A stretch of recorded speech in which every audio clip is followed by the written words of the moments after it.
In order to talk about the nature of the universe, and to discuss questions such as whether it has a beginning or an end, you have to be clear about what a scientific theory is.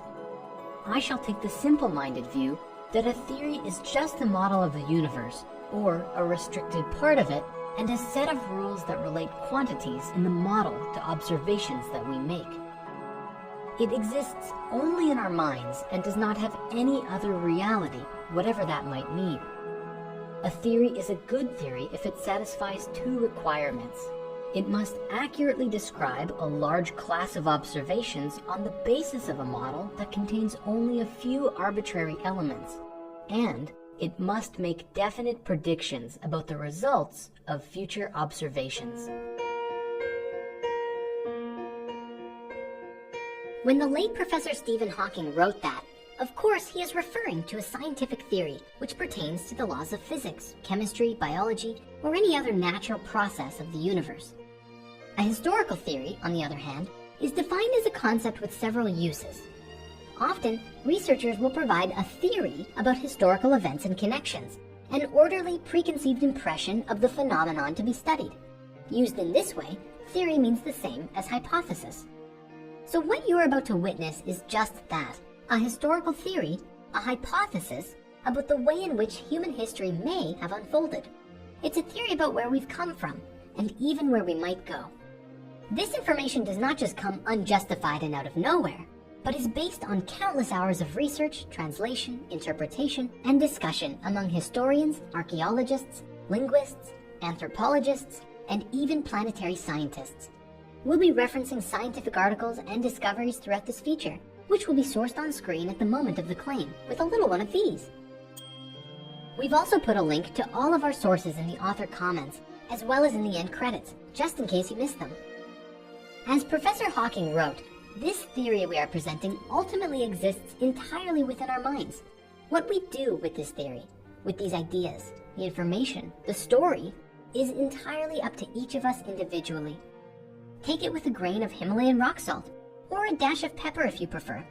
Just remember, have your own experience, and make it a great one. The year is 1847. A young archaeologist named Austin Henry Layard was Indiana Jonesing his way around ancient Mesopotamian ruins, where he properly identified and henceforth discovered the ancient Assyrian city-state of Nineveh in an area now known as Iraq.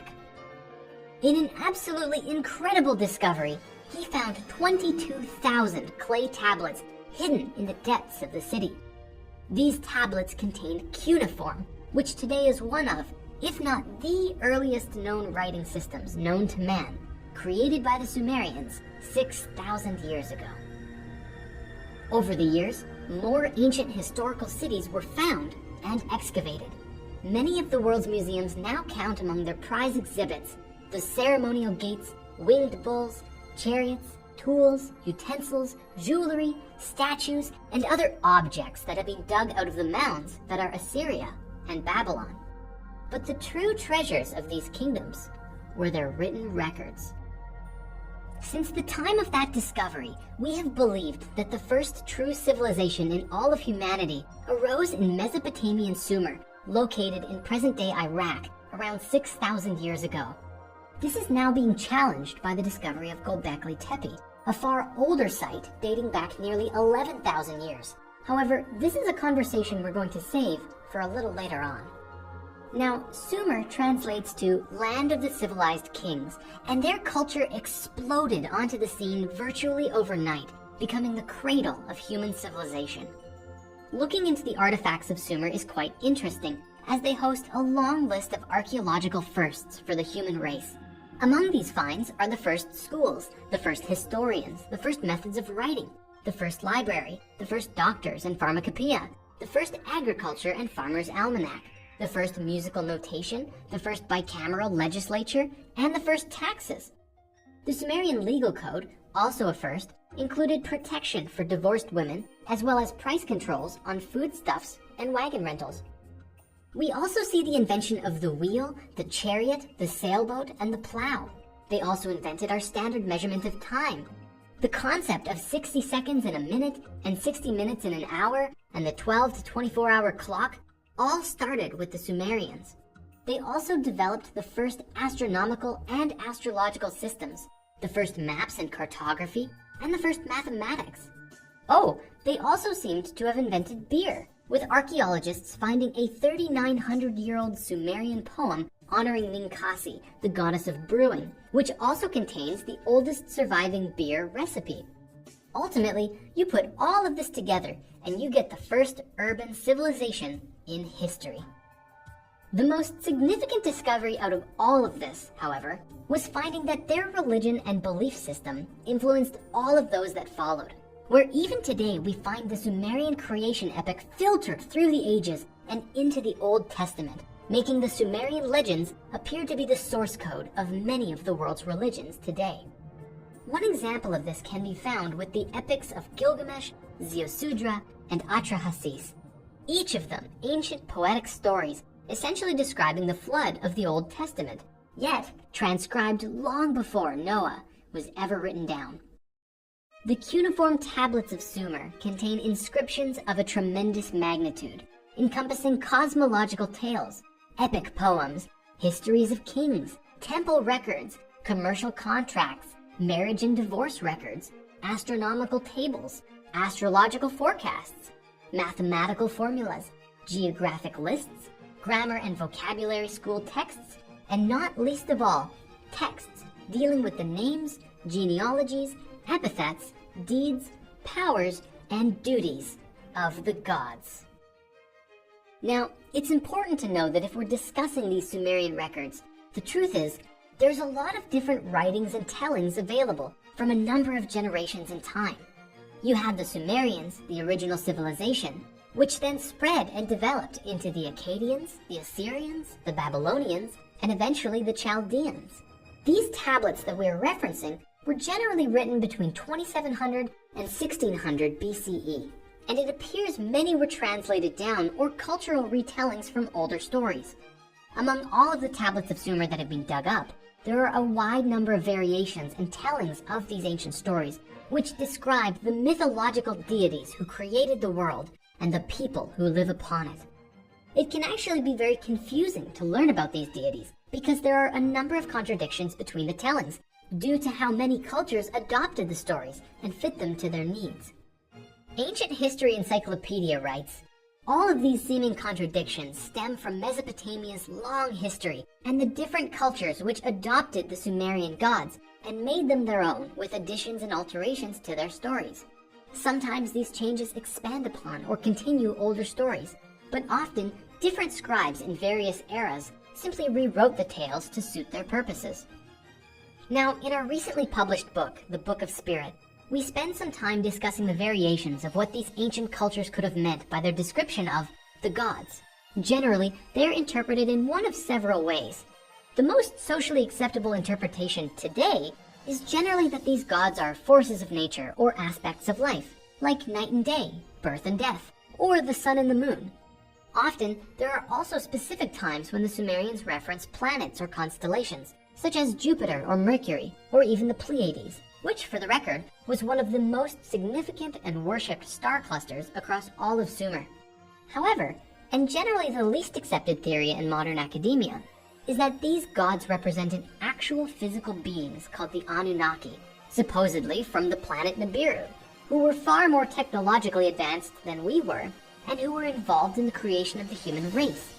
This idea has become very popular since the story first came out in the 1970s, and especially in the last 10 years or so, thanks to the internet and a growing interest in these subjects. In order to identify if there's any substantiated evidence to these claims, we're going to begin by looking at the Sumerian creation epic. Now, this rendition of the story is very simple, because we don't actually have a lot of information to work with. This is because many of the tablets were broken with time, and also since the stories changed across generations as we looked at before.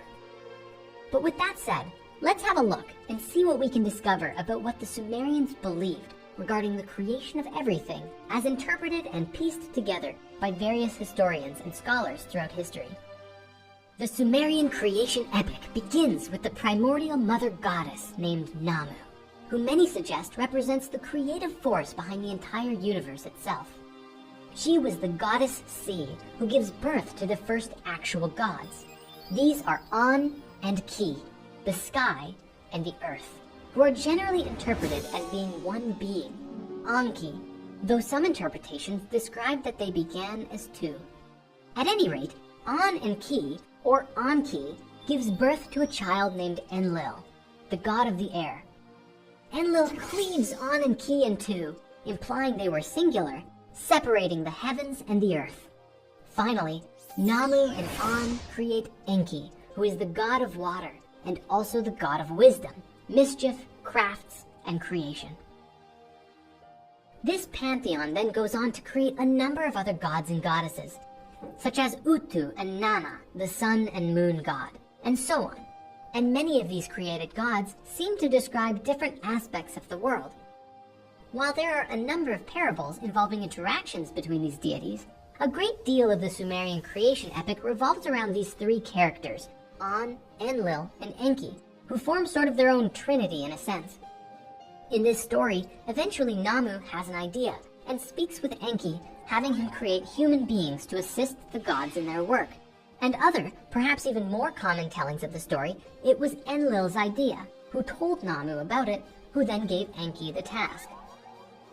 This, in essence, is the basic idea of the original Sumerian creation epic. Due to the passing along of stories over time, and that many tablets are damaged, a lot of the details of this creation story we looked at remains a mystery.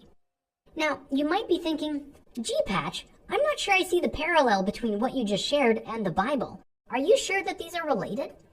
And the answer is absolutely. However, in order to see how we get from this to this, we have to look at the stories in the middle and see how this chain develops from here to here.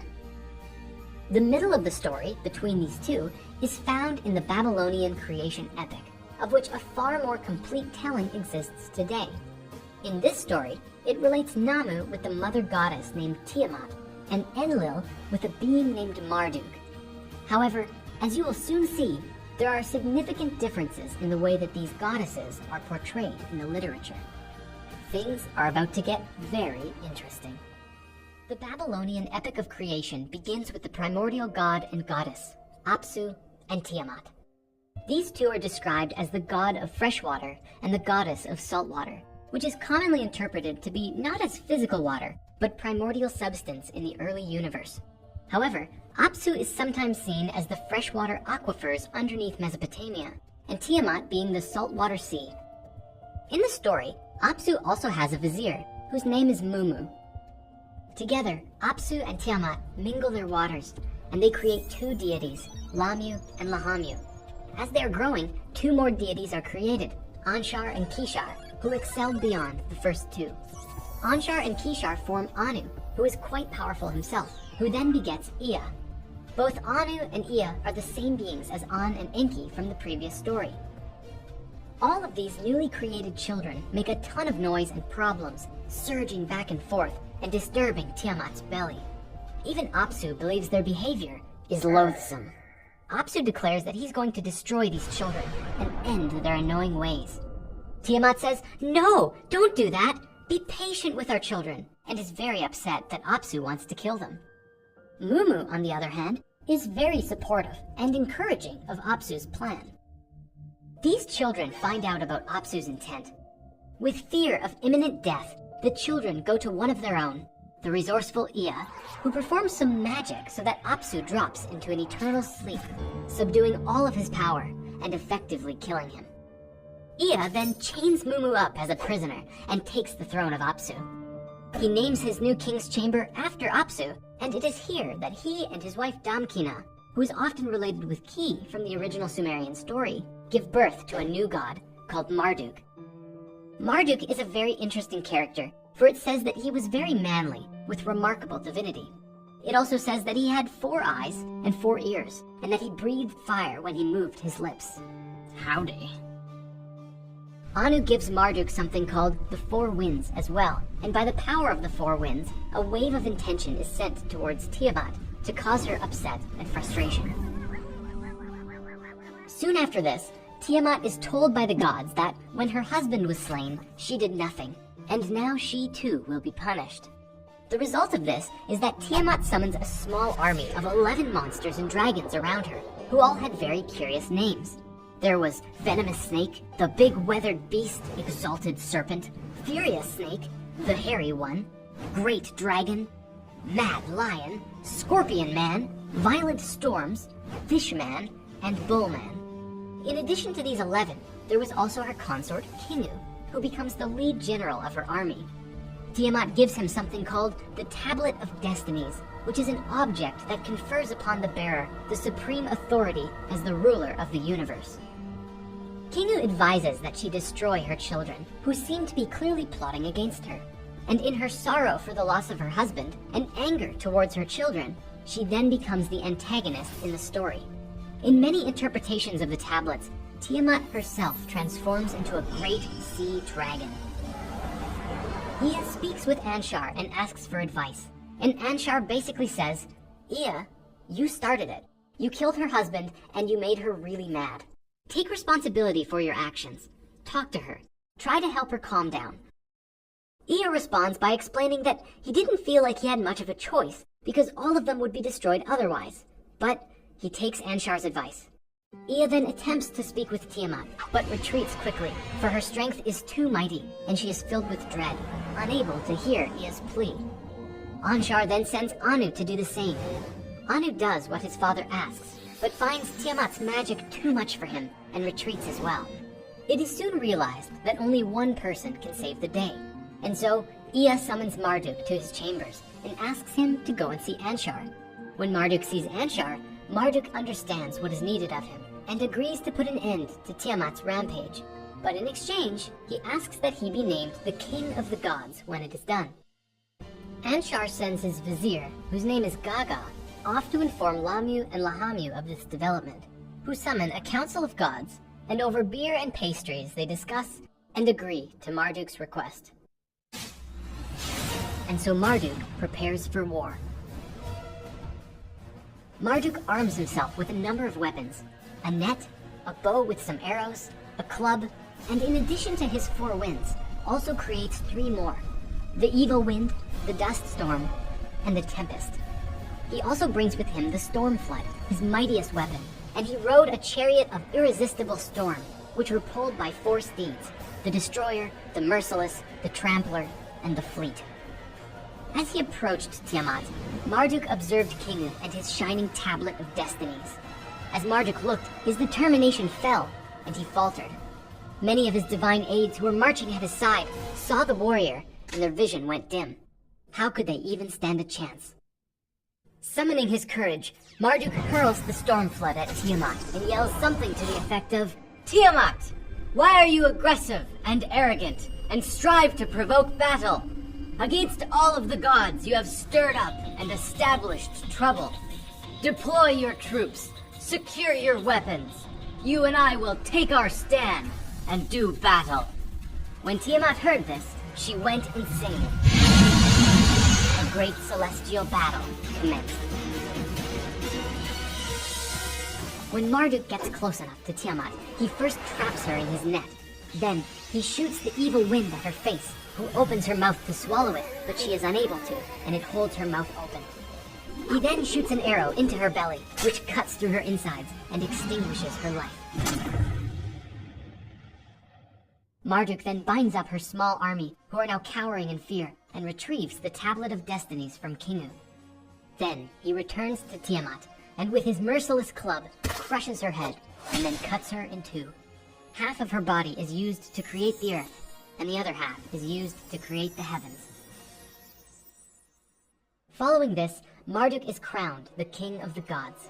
He positions 500 gods on the earth and 300 in the heavens, and the city of Babylon is created in his honor, and the other gods praise him.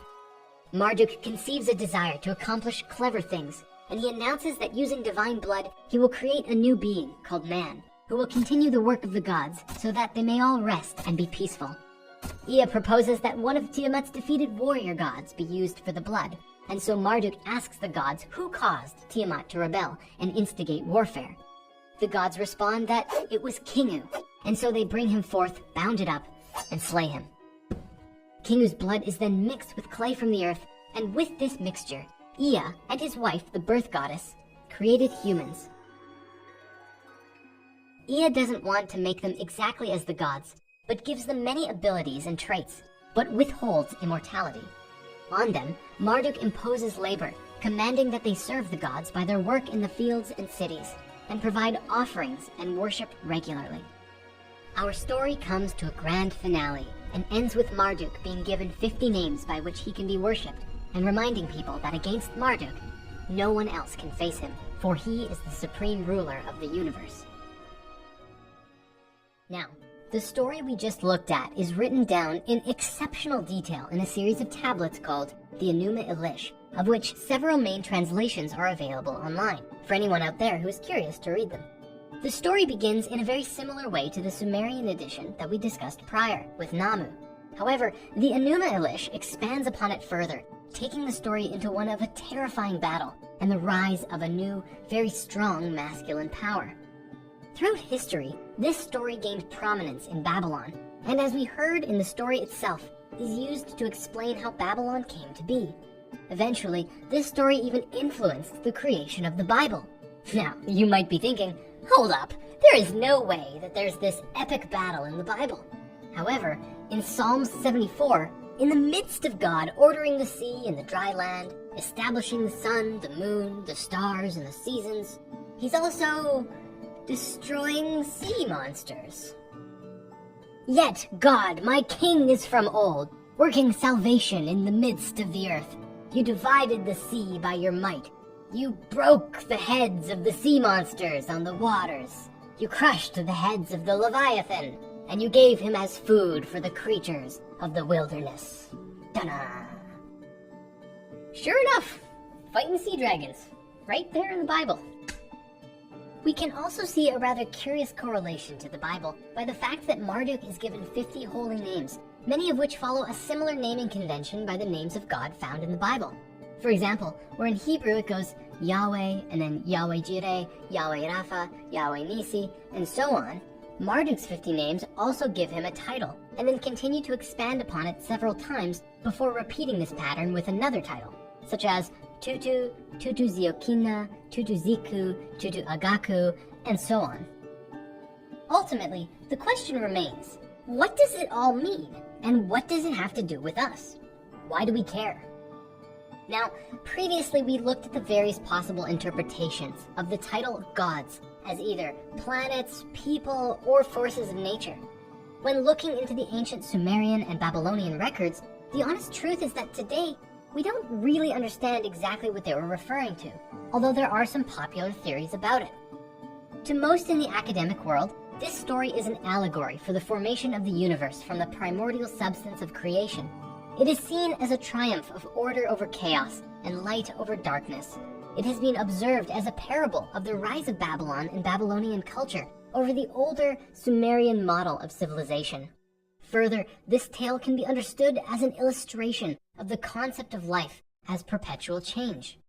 In this myth, the old static gods in the story are replaced by the younger, more dynamic gods who then introduced the concept of change and mutability to the universe through the creation of mortal beings who are subject to death. These creatures are tasked with helping the gods maintain their creation, and so, although they themselves are not eternal, they play an integral role in the work of the gods. In a lecture that he did, Jordan Peterson describes that the story truly explains original sin in a different form than we're familiar with, because humans are created from the blood of the slain Kingu, who was the chief warrior for Tiamat, representing primordial chaos and a force of powerful evil. Because of this, humans have the capacity for evil, and this story was one of the ways that early humanity made sense of this. And personally, we also see a huge correlation between this story and the Kabbalistic tree of life. In the beginning, there was Apsu and Tiamat, who, if we correlate the stories together, emerged from Namu. Then we have the creation of 6 deities in pairs of 2, which creates these paired opposites along the left and right side of the tree, bringing us to the bottom. In the resulting struggle for the rulership and harmonization of the entire tree, or the totality of creation, Marduk wins, creating the center of Tiferet. Further, there are a number of other ways we could position these characters in relationship to the tree, such as putting Apsu at the top and Tiamat at the bottom, since she is the earth after all, and all of the other gods being created between them. This is of course just a curious musing of ours, but a very interesting correlation nonetheless. Now, this may very well be the end of the story, that these ancient myths are steeped in metaphors and ideas which reflect human consciousness. And that's that. However, in the last 50 years or so, a different idea about what the story meant came to light. This new telling suggested that, in fact, the story was a bit of a secret code. A story with clues alluding to something that really happened in history. This story has planetary collisions, alien spacemen, and so much more. When this telling came out, it became one of the first times that the world truly took an interest in these tablets. And this story only came about because a young boy became obsessed with a burning question.